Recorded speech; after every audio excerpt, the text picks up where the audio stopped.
Do you think there is more transparency in the media with the emergence of digital media? Yeah, digital media is really interesting because again, that's a very broad category. And much of the digital media, for example, the news most of the people who go onto the internet to look at the news, they tend to look at the standard news stations' websites. So in Canada, the most common ones, other than the American MSN, etc., are CTV, the Globe and Mail. So if you're looking at it that way, it's still, most people still get their news from these standard organizations. Outside of these kind of accepted professional news organizations, you get a more citizen-based journalism. And certainly the internet has been a boon to a lot of underfunded or under-resourced organizations, especially social service organizations, but even ones who are working against human rights. White supremacy organizations as well, but it certainly has allowed them to do a lot more exercising of their opinions and get a lot more organizing and without having to actually fly across the country. You can send emails, I mean, all of that, and having websites. That's been incredibly helpful for organizing on both sides, both for and against human rights.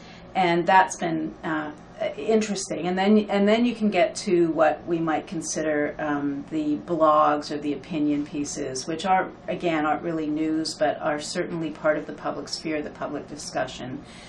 One of the disadvantages is that when we go onto the internet, we're often looking for areas where we are already in agreement. So one of the complaints is that we go and we simply reinforce our existing beliefs. Or we go and we go and look at websites and get involved in organizations that are already what we believe in, which is great for organizing. Not so great for public sphere and democratic discussion. It means we're just talking to ourselves and not trying to have a rational debate about what we should do as a society or how we should make these different decisions. Do you think that organizations such as Project Censor can generate more awareness in society about censorship?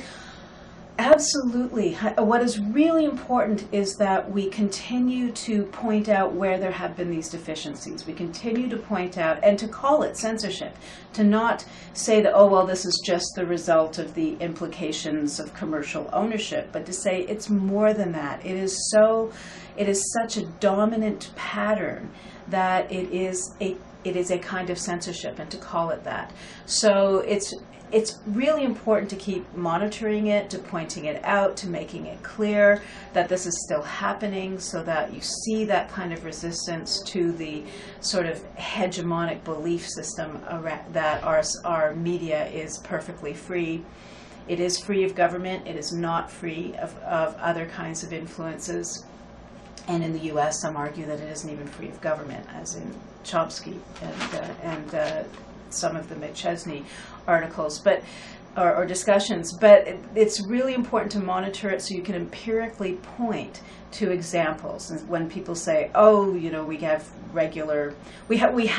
perfectly suitable and reflective news media around gender," and we can do these studies and say, well, actually, empirically, you know, across the globe and in Canada, there is not equitable representation, and that kind of evidence is really important for advocating. And then you take that evidence and you try to advocate for change. And people don't understand the need for change and the need for reform if they don't understand that there's a problem. So that's why you do it, is you problematize it and then create the options for reform. Are you part of any organization such as Project Censor? Project Censor is an American organization. I am, you know, nominally involved in that. I sometimes give them, no.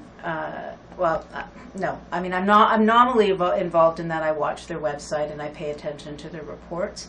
But as being involved in an organization, I guess the two that I'm most involved in at this point is Media Democracy Day, which is looking at issues of media and democracy, not just news, but also other forms of media, as well as media reform and policy in Canada.